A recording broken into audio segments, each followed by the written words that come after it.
Today we are here with beautiful Marlo Boyle from Cultivate You, and she has lots of good information to share with us today. Marlo, I will turn it over to you. Yay.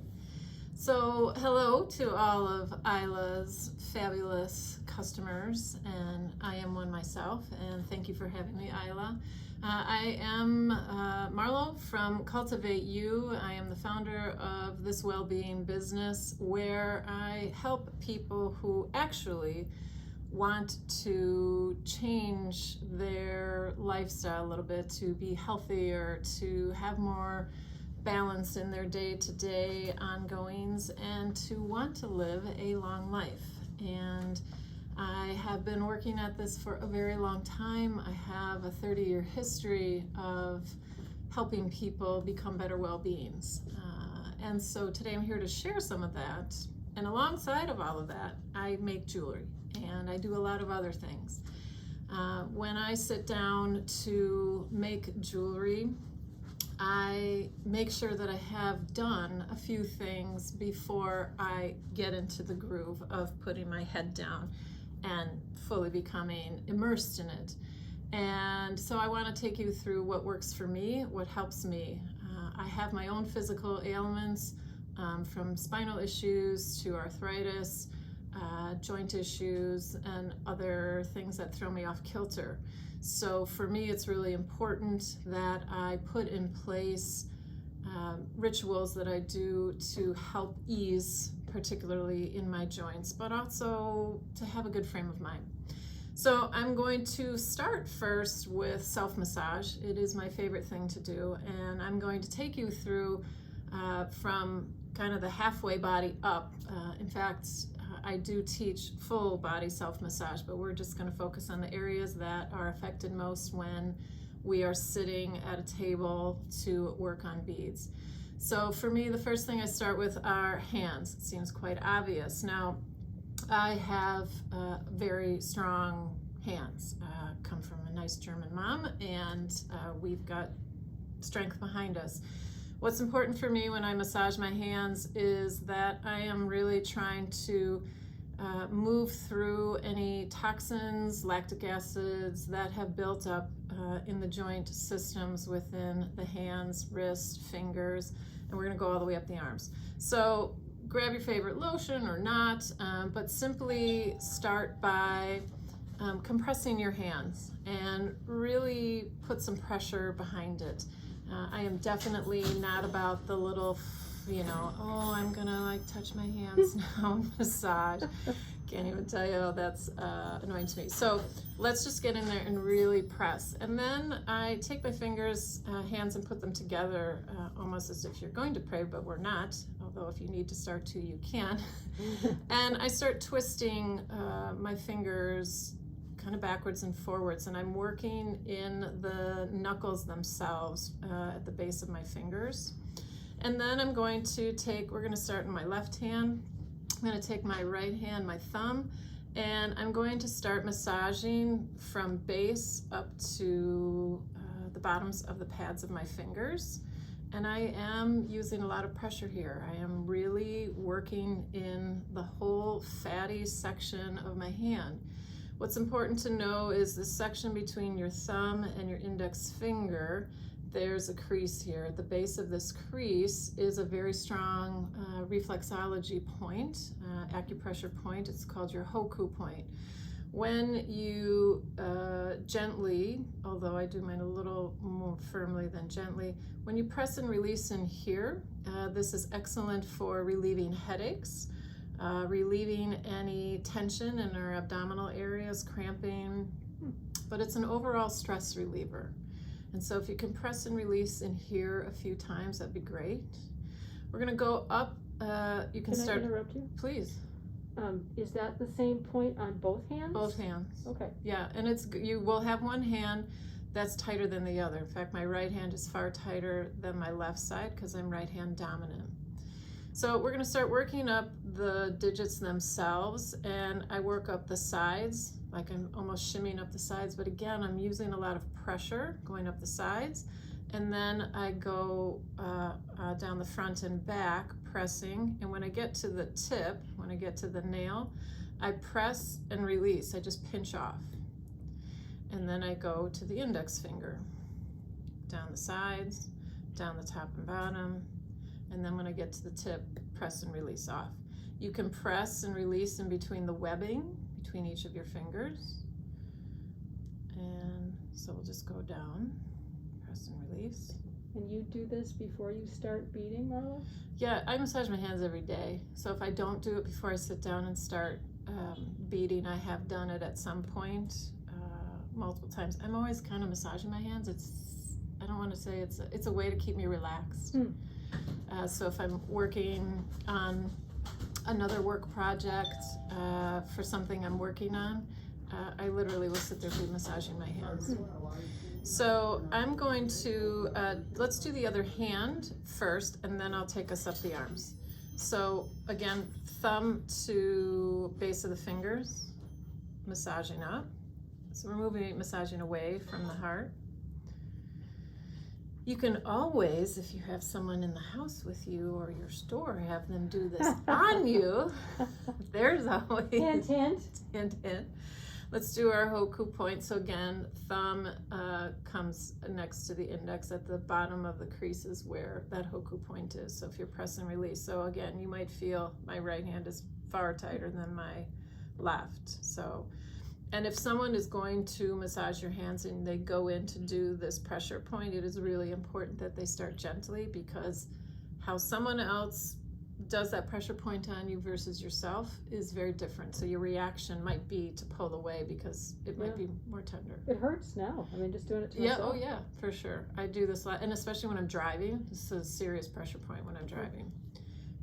So then we'll go up the digits, down the sides, down the top, pinch off at the top on your nail, index finger,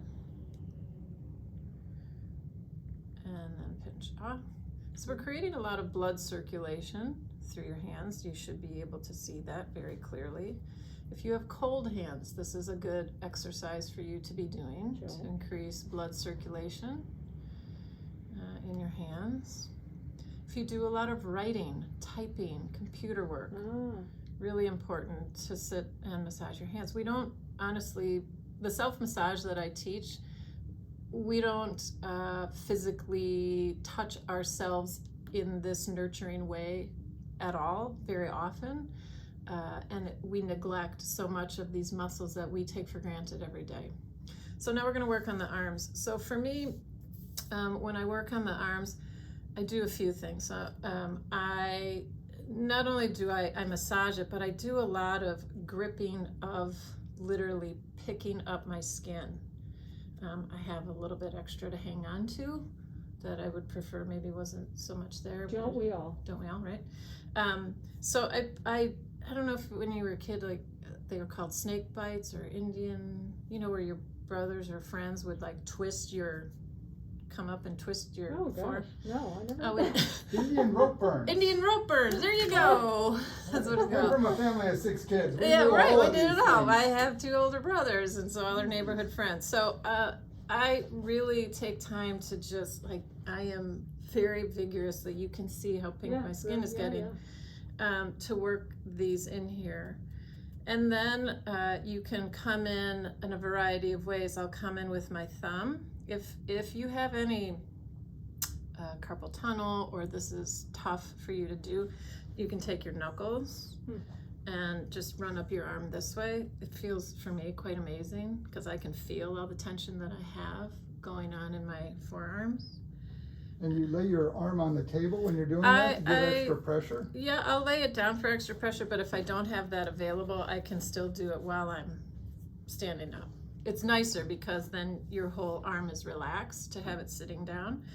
And it's important to come up on the bottom side as well. So,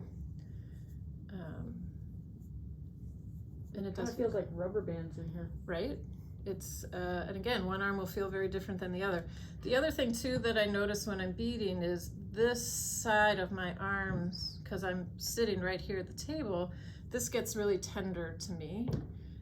these nerves in here. So be mindful of that as well. It might feel a little extra tender because you might, unless you're beating across the table this way, which I don't know that you would, you tend to keep things closer to you, you might feel extra tender in here. What helps me, I actually got one of those, like the mouse.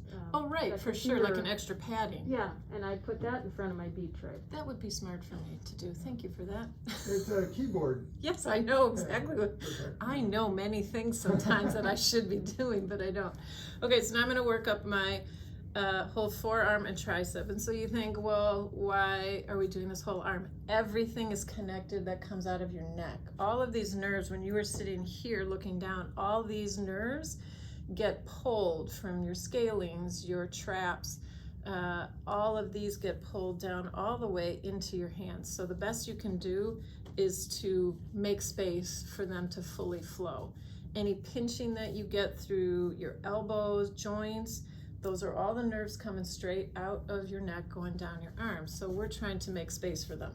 So I literally just vigorously pinch and move all the way up here.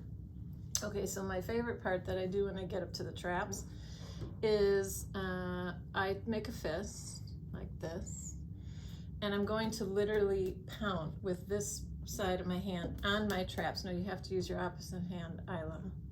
And you have to pound, not just pet it. You have to pound it on your traps. So, and it really feels fantastic. At least it does to me, because I know what kind of tension is hanging out up in my traps. Okay. All right. So then we'll release that side. You should feel a lot of blood flow in here. I do. This side feels different. So now we're going to do this arm. So same thing. Pinch your skin. Get crazy. And again, it's your pressure against yourself feels very different than when someone else is. So you can press harder because you know your own strength, you know what hurts or what doesn't hurt.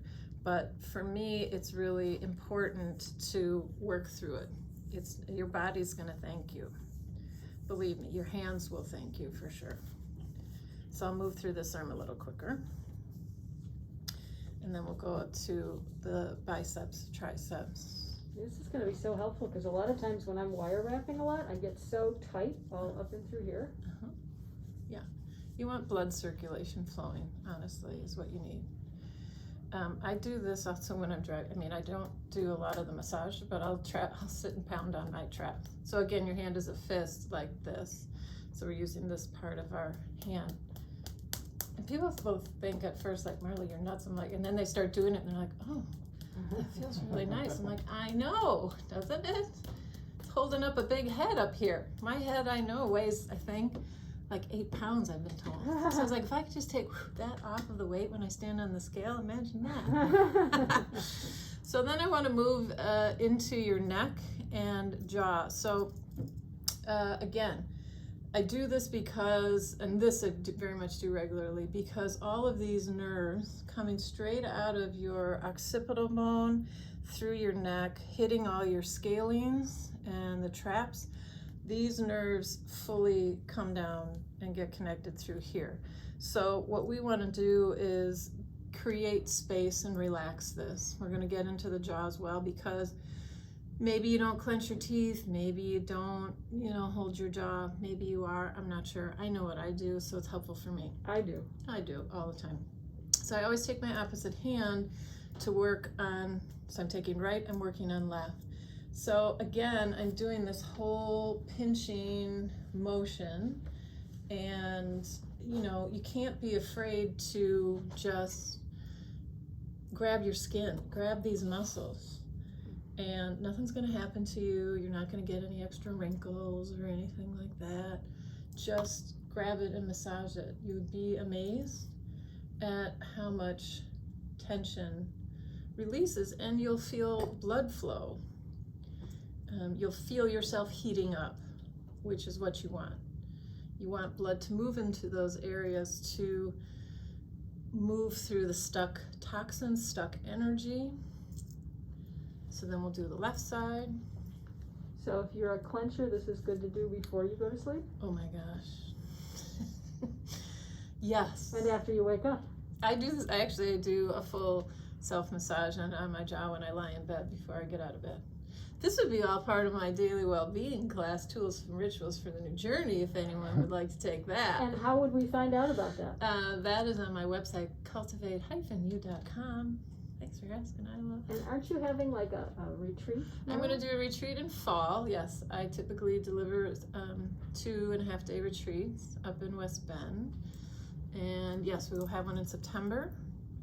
And I will for sure pass it all along to Isla when we are ready for that. So let's do your jaw. So I clench my teeth.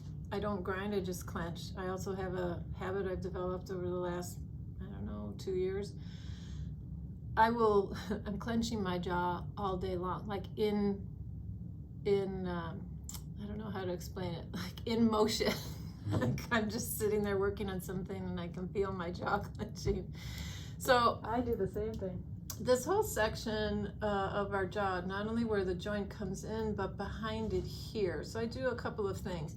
One, I make peace fingers and really work on either side of your ear from top to bottom. And this is a very intense pressure because there is a boatload of tension you hold without knowing it. And you also have to think about it. Your jaw is moving all day. If you're a chatterbox like me, most of the time, sometimes, in general, your jaw's doing a lot. All the chewing you do. So really getting in there and massaging this whole part. And if you could do this like in the morning before you get up and you're lying in bed, amazing, really amazing. And before you go to bed, would be great. So then we're gonna come into the jaw itself. So again, I use firm pressure because I already know what's going on in my jaw. Even if you aren't a clencher, being able to go in and really massage, so I'm gonna stop talking for a second, but going in and massaging your whole neck and jawline. And we're gonna come back to this section in the next piece that I'm gonna take you through. So for right now, I'm more concerned about this jaw joint than anything. Okay, so that's your whole self-massage. And as I said, I do a whole body full self-massage, but that's another day. We're gonna move then into facial tapping and slight massage, soft massaging. So your whole body has meridians on them in the traditional Chinese medicine, and that is work that I deal with in my well-being work as a health and holistic nutrition counselor and guide. So the meridians start at the top of your body, they go all the way down to the bottom of your feet. I'm merely going to focus on some of the meridians in your head so that we can stimulate some energy. Again, the reason why I do this is because I want blood flowing while I'm sitting here working versus being stagnant. And I will get up sometimes, I'll talk about movement and getting up, because you can't just sit here for too long. This is a very cramped position, beating, and I've been reliving it again recently for the last 2 weeks intensely.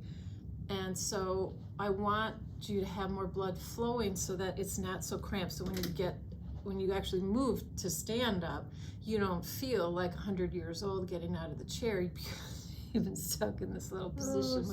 Been there, done that. Yeah, I know. All right, so we're going to start with tapping on the head. Now, before I say anything, some people might say, "Oh, well, are you going to do emotional freedom tapping?" No, that's a whole different ball game. I'm tapping to create some blood flow in your body, and I'm keeping it real specific to your head right now. So as we all know, we have 2 hemispheres of our brain. So my tapping that I'm going to do is firm with the tips of my fingers, and I'm tapping, like you should be able to hear this, around the 2 hemispheres of my brain. So I go all the way back to the occipital bone, around the front. I come back over the ears. So just this alone, if you just did this and if you sat and scratched your head, that'd be amazing. And it does feel amazing because it creates a lot of blood flow into your head, which gives you energy. So you have to tap. You gotta tap harder, Isla. Harder. You're like petting your head. Gotta hear it. Yeah, you gotta hear it. I hear it. Okay. Okay. All right. So then we're gonna go into your face is divided in physiognomy when we deal with facials or facial massaging and stimulating various organs and part of the body. This is your nervous system. This is your circulatory system. This is all your digestion. These are all of your hormones. We have 7 hormones that live in the body. So we're going to be tapping first on your forehead. Now this you can go a little lighter. You don't have to do it as hard as you did on your scalp. So I'm doing tapping because I want to wake up my nervous system. So just be gentle. And then after about, 10 seconds, then I just want you to gently massage. Just gently soothe it. So we're energizing and then soothing. Okay, then we're going to go to your third eye, index and middle finger right in the middle of your 2 brows. This is good for getting rid of your headaches, as is the just previous one we did. And then you can just massage. Now we're going to move to your eyes and your orbital bones. So your eye sockets, these are your orbital bone. This is where all your eye sinuses live. This is where your sinus infections that you have will cause pain in your eyes, and then they go right into the sinuses in your jaw. So we'll get there. So we're going to start first by, I use my middle finger. First finger has this most strength. Second, your middle finger second, and then it goes down from there. Your third and pinky are your lightest touching fingers. So if you feel comfortable, you want really light, that's great. That's nice for going to bed. Right now, I'm doing a little firmer. So I'm going around the whole orbital area. And you should be on bone, not on your eyeball.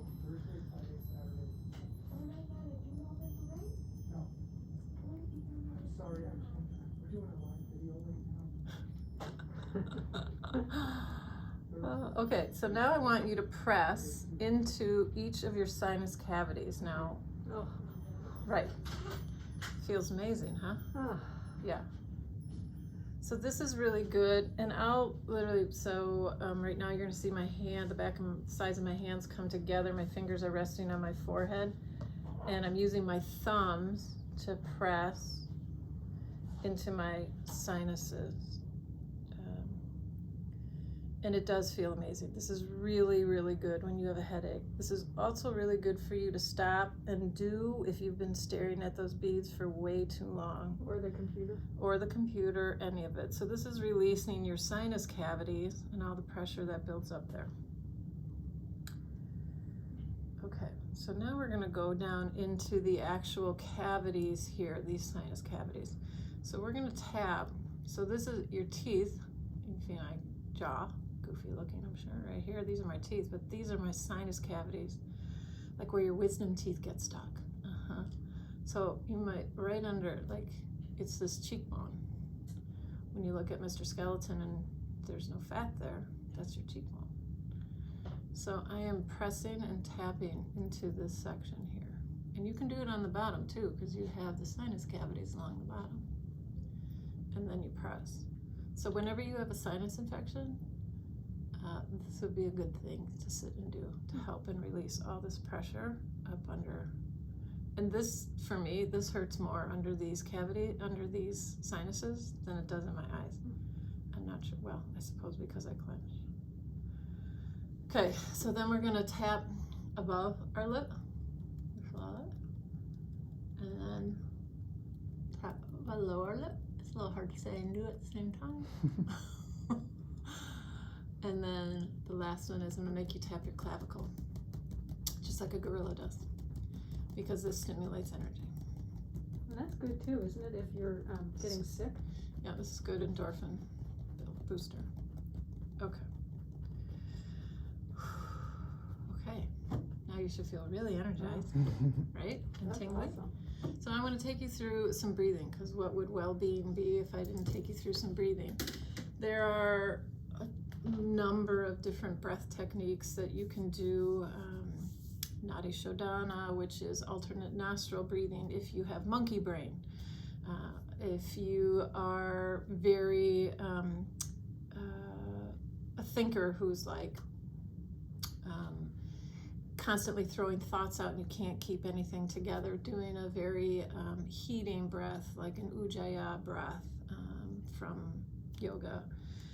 I'm just going to take you through a breath called 4-7-8 in the words of Dr. Andrew Weil. It's just a retention breath, and it's designed to help relax your vagus nerve. The vagus nerve is the largest nerve in the body. It connects from brain to your gut. And the idea of doing this retention breath is designed to help get some oxygen flowing as well.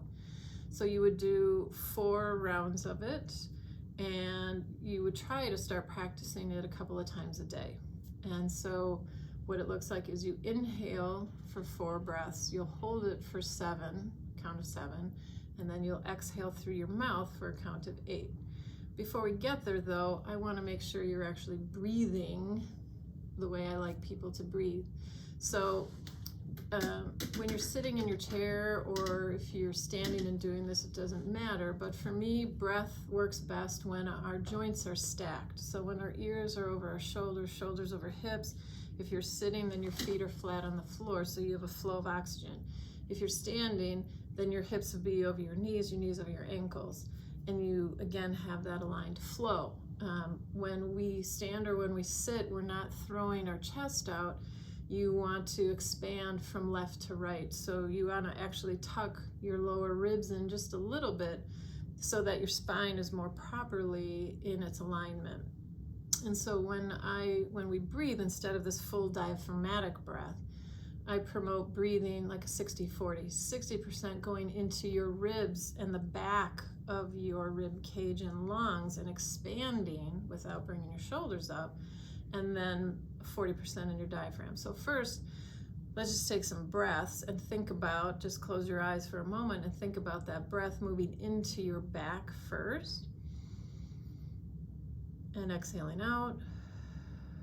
So really think about expanding your ribs and your lungs through the back where we are tight, without raising your shoulders, and then expanding out and letting all the air out naturally. So then I'll take you through the 4-7-8. So breathe in for 4 counts.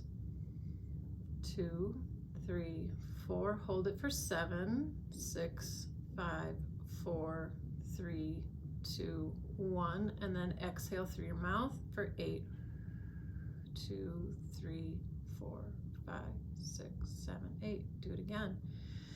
Inhale for 4, hold for 7, exhale for 8. One more time. Inhale 4, hold, exhale out. One last time. Inhale, hold, exhale out. So when you say a count 4-7, you're not necessarily referring to a full 7 seconds, are you? No, I'm just doing, you can, if you become an experienced retention breath practicer, you can do that. There are full, a little bit more intense retention breaths that can be done. This is a simpler one, and to answer your question, yes, I would say that the holding of it is a little bit shorter, maybe like half a second. I'm really just going 7, 6, 5, 4, 3, 2, 1. It's more about the ratios. Yeah. Than actual time. Correct.